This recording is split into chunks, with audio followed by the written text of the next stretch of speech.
Bulletin में आपका बहुत बहुत स्वागत है। मैं आपके साथ अंकित मिश्रा। सीएम योगी का प्रयागराज आज दौरा होने जा रहा है। अखाड़ों के पदाधिकारियों से इस दरमियान मुख्यमंत्री योगी आदित्यनाथ की मुलाकात भी होगी, तो वहीं तैयारियों का जायजा भी लिया जाएगा। अधिकारियों के साथ भी बैठक करते नजर आएंगे मुख्यमंत्री योगी आदित्यनाथ। 13 फरवरी को महाकुंभ मेले की शुरुआत होने जा रही है और इसी को लेकर सीएम योगी का आज प्रयागराज दौरा होने जा रहा है और इन्हीं सब के बीच महाकुंभ की तैयारियों का जायजा मुख्यमंत्री लेंगे और वहीं अखाड़ों के पदाधिकारियों से मुलाकात भी करी जाएगी। साथ ही अधिकारियों के साथ भी बैठक होगी और इस बैठक के जरिए एक महीने में जो छठा दौरा कहा जा रहा है, ज्यादा से ज्यादा तैयारियों को बारीकी से देखने की कोशिश और कवायद की जा रही है। और इन्हीं सब के बीच प्रयागराज में भी ठंड देखने को मिल रही है। आसमान से लेकर जमीन हो तो वहीं नदी पर भी नजर रखी जा रही है। हर तरफ सीसीटीवी कैमरे इंस्टॉल किए गए हैं, हाई रेजोल्यूशन कैमरे लगाए गए हैं। रहने के लिए शिविर का इस्तेमाल या यूं कहें इस्तेमाल करने के लिए तमाम जो इंतजामात हैं वो वहां पर देखने को मिलते हैं। और इन सब के बीच प्रयागराज में दुनिया के सबसे बड़े आर्थिक या यूं कह लें धार्मिक महाकुंभ को आर्थिक रूप से सबसे मजबूत स्थिति में अगर पेश करने वाला कोई देश बनेगा तो वो भारत होगा।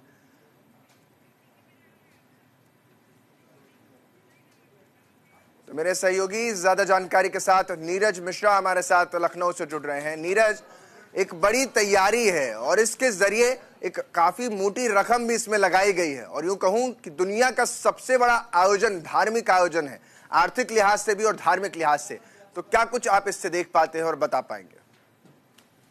जी बिल्कुल, देखिए आस्था का समागम है प्रयागराज में और अब इसकी शुरुआत होने वाली है और उत्तर प्रदेश के मुख्यमंत्री योगी आदित्यनाथ आज छठवीं बार वहां जाएंगे।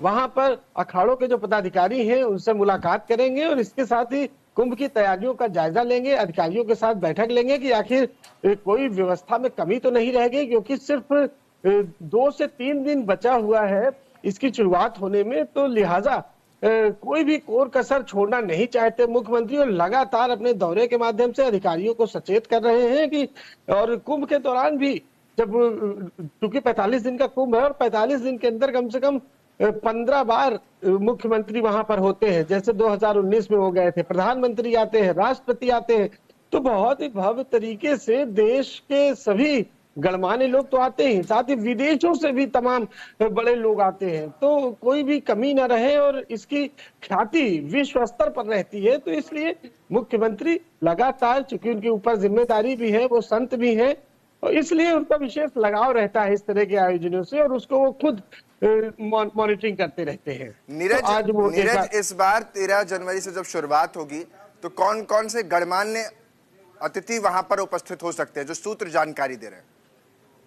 जी देखिए, अभी तो अखाड़ा परिषद के जो तमाम बड़े बड़े महामंडलेश्वर हैं वो रहेंगे, मुख्यमंत्री योगी आदित्यनाथ रहेंगे, तमाम बड़े लोग रहेंगे जो कुंभ में अब आ रहे। चूंकि अखाड़ा है वो वहां पर लग गया है, अखाड़ा परिषद के लोग वहां पहुंच गए हैं, तमाम अखाड़े अब वहां पर लग गए हैं। अब धीरे धीरे लोग वहां बसना शुरू हो जा रहे हैं, तो बहुत ही जल्द 2-4 दिन में आपको बिल्कुल कायाकल्प दिखेगा पूरे प्रयागराज में। नीरज, क्योंकि व्यवस्था जो आप जिसका जिक्र कर रहे हैं, रेलवे ने भी अपनी व्यवस्था की हुई है, ट्रैफिक पुलिस भी अपनी युद्ध स्तर पर व्यवस्था कर रहा है, लेकिन ये कहा जा रहा है कि प्रयागराज में जो दूरी है, कई जो रूम बनाए गए हैं या यूं कह लें होटल्स हैं, उसके जो आसपास के जो हैं वो भी बड़े दूर बने हुए हैं। जो टेंट सिटी बनाई गई है वो भी प्रयागराज के उस जगह से थोड़ा दूरी पर है जहां पर ये सारा पूरा भव्य आयोजन होने वाला है।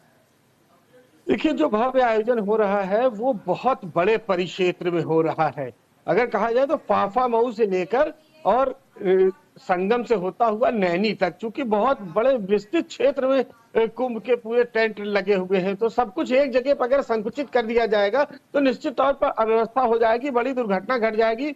50 करोड़ लोग आने की संभावना है और आएंगे भी, तो इसलिए उसको बहुत ज्यादा फैलाव दिया गया है और कुंभ को अपने आप में एक शहर घोषित कर दिया गया है, उसको एक थाने में परिवर्तित कर दिया गया है, अपने आप में एक वो शहर है। तो इसलिए बहुत ज्यादा फैलाव किया गया है, तमाम चीजें अलग अलग थोड़ी थोड़ी दूरी पर बनाई गई हैं जिससे कि कोई अव्यवस्था ना हो, और इसी तरह की व्यवस्था 2019 में भी थी।